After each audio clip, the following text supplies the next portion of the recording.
Started here. Hello, Vanessa. For me, it's a pleasure and honor having you here in the AG News show. After many years interviewing you at the Americana Bistro Grill, it's now a pleasure to have you as one of my first guests in the AG News show, and I hope it's not going to be the last. I heard that you have a new hit, a new song. I saw the video, which was really, really beautiful. It's called the album is I Am, right? That's correct? Yeah. What inspired you to record I Am, and what inspired to record such a beautiful video that I saw on YouTube? It actually came out of just needing to make some new work. I just was feeling more creative need to have some new work out there to share with people after having 2 children. And so I wasn't necessarily going toward making a project or doing anything. It was more a project just for myself. Creative project. And so I asked a friend to listen to a few demos and wanted to collaborate with him and see what fun art we could make together. And his name is Jinx McGee. Mm-hmm. And he is part of a band called Middle Spoon, and is a fantastic multi-instrumentalist and producer. And when I heard the tracks come back, I was really excited about them and thought, oh, goodness, I have to definitely release these, though, publicly. It's not just going to be an art project. So then I went into a studio and re-recorded the vocals at a place called Congress House Studios here in Austin. Hello, everybody. And there's still, I still think of them as a rough art project in a way, and we're here to serve up mainly because I didn't toil over them or listen over a million times or record a bunch of versions of the vocals even. It was just kind of a quick art project. And then when I was getting that interview for the bio, the individual who was interviewing me, named DC Bloom, asked if I would consider putting the original demos into the project to show people, the journey of a song. And I had been thinking about that myself. It had been in my mind to release acoustic versions. So when he said that, it was just settled. I thought, yeah, I'm going to include acoustic tracks so people can see what the songs were written like on the guitar and then what they ended up like. And then on the release party that's happening tomorrow here in Austin, we're going to present an entirely different version of these songs tomorrow that we just kind of came up with the arrangement today. It's more about just exploring all the many forms a song can take, just for fun, really. Yeah, I love the video and I love the song I Am. I was very impressed. Just like I'm impressed with all the other hits other songs that I've heard over the years. How does this compare, or how do you reconcile this hit, this song, with previous CDs that you have recorded? Well, this is a much different sounding project for sure, mainly because I was partnering with a friend who did the musical bed entirely from scratch. And so it sounds very different, and that's why I think of it more as an art project than necessarily my release, because I didn't go and plan every little bit of the sound or record it with a band that I've been playing with. It was just a different kind of fun, experimental thing. And I feel like as an artist and a musician, I'm trying to embrace kind of just doing whatever it is that feels fun in the moment for me and exploring my own creativity. And the nice thing is it's a very liberating place to be. Like, I don't feel like I have to fit in a box or release things that sound like whatever I released last, or I don't need to stay in the folk world. I can kind of explore whichever direction I'm feeling drawn towards. And that's how I just choose to live as an artist, is really being driven more by passion and what excites me in the moment, more than trying to think too much about what is going to help my career or something, because I never really think about that much. I just make art. Yeah, that's what I've admired you for. That you didn't have a genre per se. You're your own person. I've heard that. I remember hearing your songs, like the 2 songs that have really stuck in my mind.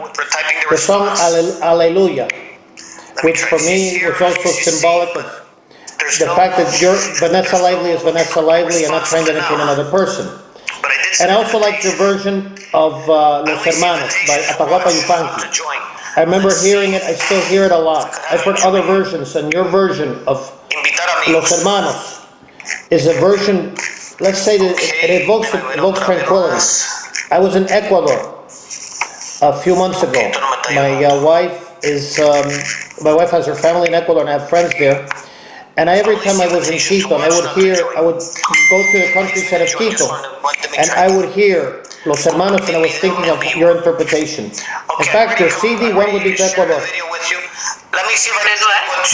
The CD of you singing with Canto y Cantera, that went with me to Ecuador, and I would listen to it at night. It went with you to Ecuador. Yeah. Well, yeah. That's what I liked about your music. You're very independent in such music, and that's the type of music that we look for in our programs. My opinion is that there are many people who have said that music is dying, but when I hear people like you, Vanessa, or Nicola Good, or Gina Chavez, or even Laura Marie, I believe that we have something that the music is not dying, it's just simply reviving itself. And I want to congratulate you on doing such an effort in reviving and saving not only Texas and Americana music, but also the folk music as well. Because a country without its music is a country without its soul. And America has had a lot of the folk music. And it is people like you who have saved it, and I congratulate you on this effort. Thank you. And I do want to wish you the best. I do want to wish you the best in this. I also want to wish your husband Jason. Jason, he plays the cuatro, I think. Let's see. He plays a little bit on the cuatro, but actually it's the charango that he learned to play it when we were living in Bolivia. This was in 2005.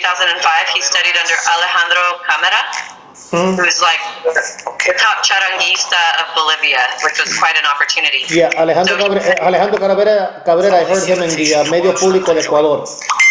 Yeah, he's fantastic, and I think Jason studied under him for about 10 weeks, maybe longer. Okay, and learned how to play that instrument from scratch. You know, he'd never picked one up before. So that was primarily what instrument he would play on my songs, which I loved. Yeah. I love his songs. What are going to be your future endeavors and future albums, as well as future concerts? Will one of the concerts take you to Florida, or maybe in the near future, Ecuador? You know, I'm really waiting to get back to touring, at least beyond Texas. I've tried to stay close to home a little bit more, just, you know, because it's a lot easier with my two little ones. Of course. But we have plans to try to look into. We've never actually played any shows in Florida ever, which I played so many places, but I haven't played in Florida, and so that's one of the next places that I'd like to visit soon. We have family that lives there and friends, so I actually do hope to be coming to Florida and playing. I hear there's a great folk music scene over there, and very supportive of songwriters. Yeah, so I'll be there's a folk scene in northern and central Florida. Plus, every May there's the Key West Singer Songwriter Festival, and there's also Key Largo, the Original Songwriter Festival. I'll be sending you the web pages later on. Yeah, that would be great. Thank you. Also, I am not ruling the possibility of myself going to Texas. One of my biggest ambitions has been to visit Texas, not just to see the beautiful state and all the history.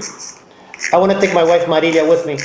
It's also to see the artists who have shown the talent, who have blazed the trail to the true American music that appeared to have been dying, but on the contrary, it seems to revive itself every day with newer artists, especially people like you and Gina Chavez, Nicola Good. I hope one day to be in Texas, and not only to interview you in Texas, but also to interview all the other artists who not only have the great music, but that music has helped me through some of my hardest times. And also helped me. Your music also led me to my wife, Marilia, who was my girlfriend when we were studying medicine in the Dominican Republic. That's awesome. So I just wanted to say that for me, it has been a pleasure and honor to have you here. And I do want to wish you the best in the with I Am. I want to say that the video was great. I hope to also have the EP. You are the best, and we'll never forget your music, and we'll never forget this interview. Even though you've had problems doing the Facebook Live, I'm practically holding my camera so that we get the picture of both of us. You're in the photo, but I'm sort of like half decapitated. But regardless, I also have my Chivas USA. Porque también tú y yo nacimos en Estados Unidos, pero nosotros somos de raíces latinas y no podemos olvidar de eso. Lo mío es de Cuba y España, y yo no sé de cuáles son sus raíces. Mexican. And to join. Grew up on the border of Texas and Mexico. Yeah. We could have you join. Nosotros somos hermanos. Yeah. So your music was very great. And it was a pleasure and an honor. Don't go yet after I finish the interview because I have some other things. So, but for now, I want to say this is the AG News Hour. Our best wishes to Vanessa Lively and to Jason Lively and all their family, and the best in Illinois in the album. Y hasta la próxima. May God bless. Just for a minute.